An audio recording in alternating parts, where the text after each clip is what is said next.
अरबी समुद्रातील शिवस्मारकासाठी संभाजीराजे छत्रपती आक्रमक। अरबी समुद्रात संभाजीराजेंची शिवस्मारक शोध मोहीम सुरू आहे। सरदार पटेलांचा पुतळा झाला, मग शिवरायांचा का नाही? केंद्रात आणि राज्यात भाजप सरकार, तरीही पुतळा का नाही? अरबी समुद्रातील शिवस्मारकाचं काय झालं असा सवाल संभाजीराजे छत्रपतींनी केंद्रासह राज्य सरकारला केला। शिवरायांच्या स्मारकाबाबत जनतेला कळायला हवं असंही संभाजीराजेंनी म्हटलंय। राज्य सरकारसोबतची चर्चा निरर्थक।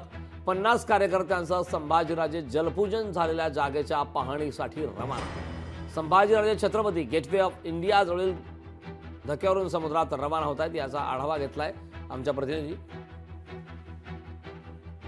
शिवस्मारकांसाठी संभाजीराजे छत्रपती, केंद्र राज्यात भाजप सरकार मात्र आतापर्यंत पुतळ्याचं काम का रखडलं?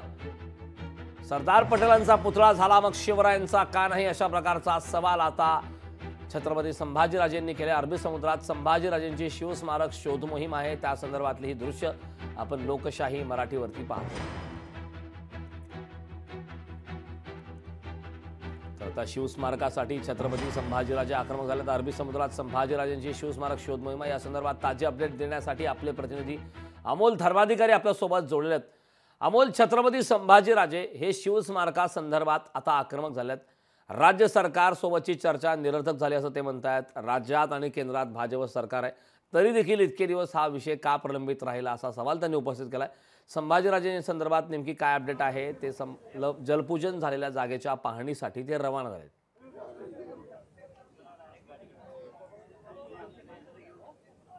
कारण जवळपास 1 तास संभाजीराजेंनी अरबी समुद्रामध्ये म्हणजे 2016ला जिथं पंतप्रधानांनी भूमिपूजन केलेलं होतं शिवस्मारकाचं, त्या जागेची पाहणी करण्यासाठी खरं तर गेलेले होते, पण ती जागा कुठेही त्यांना दिसलेली नाही आणि त्यामुळे पुन्हा एकदा बोट फिरून सगळे जे कार्यकर्ते आणि स्वतः संभाजीराजे आहेत ते आता पुन्हा एकदा या गेटवे ऑफ इंडियाच्या ठिकाणी आलेले आहेत। आपण ही थेट दृश्य पाहतो की संभाजीराजेंची जी बोट आहे ती सुद्धा आता आपल्याला या ठिकाणी पाहायला मिळते आणि स्वतः ते पाहणी केल्यानंतर या ठिकाणी आलेले आहेत। मुळामध्ये 2016ला पंतप्रधानांनी अरबी समुद्रामध्ये जाऊन शिवस्मारकाचं भूमिपूजन केलेलं होतं, पण 8 वर्षानंतर त्याचं काय झालं हा खरं तर सवाल त्यांनी केलेला होता आणि याचीच पाहणी करण्यासाठी आज संभाजीराजे आज सकाळी पुण्याहून शेकडो वाहनांचा ताफा घेऊन हजारो कार्यकर्त्यांना घेऊन खरं तर निघालेले होते आणि आता ही सगळी पाहणी आहे ती त्यांनी केलेली आहे।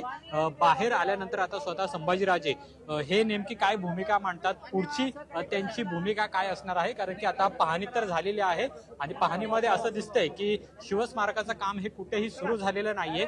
काही तांत्रिक अडचणी आल्याचं सरकारकडून सांगण्यात येते, पण खरंच हे शिवस्मारक होणार का नाही किंवा ते केलं जाणार आहे का नाही हा एक सवाल आता संभाजीराजे उपस्थित करू शकतात आणि त्यामुळे या संपूर्ण पाहणीनंतर माध्यमांशी संवाद साधताना संभाजीराजे त्यांची पुढची भूमिका नेमकी काय असेल हे सुद्धा जाहीर करतील, पण सरकारने सुद्धा आता यावरती स्पष्टीकरण देणं महत्त्वाचं आहे असं सुद्धा संभाजीराजेंनी म्हटलेलं आहे। कारण की 2016ला निवडणुकीच्या तोंडावर खरं तर हा सगळा भूमिपूजनाचा घाट आहे तो घातला गेलेला होता असा आरोप सुद्धा संभाजीराजेंनी केलेला आहे आणि त्यामुळेच आता ही पाहणी केल्यानंतर स्वतः संभाजीराजे पुढची भूमिका काय जाहीर करतात हे पाहणं महत्त्वाचं आहे आणि अगदी काही क्षणात त्यांची बोट आहे ती आता आपल्याला गेटवे ऑफ इंडियाच्या किनाऱ्यावर येताना पाहायला मिळेल। जवळपास 1 तास त्यांनी संपूर्णपणे नक्कीच अमोल, छत्रपती संभाजीराजे हे पुतळ्या संदर्भात आता आक्रमक झाले। शिवस्मारकासाठी संभाजीराजे छत्रपती आक्रमक झाल्याचं पाहायला मिळतं। खूप खूप धन्यवाद या सविस्तर अशा माहितीबद्दल।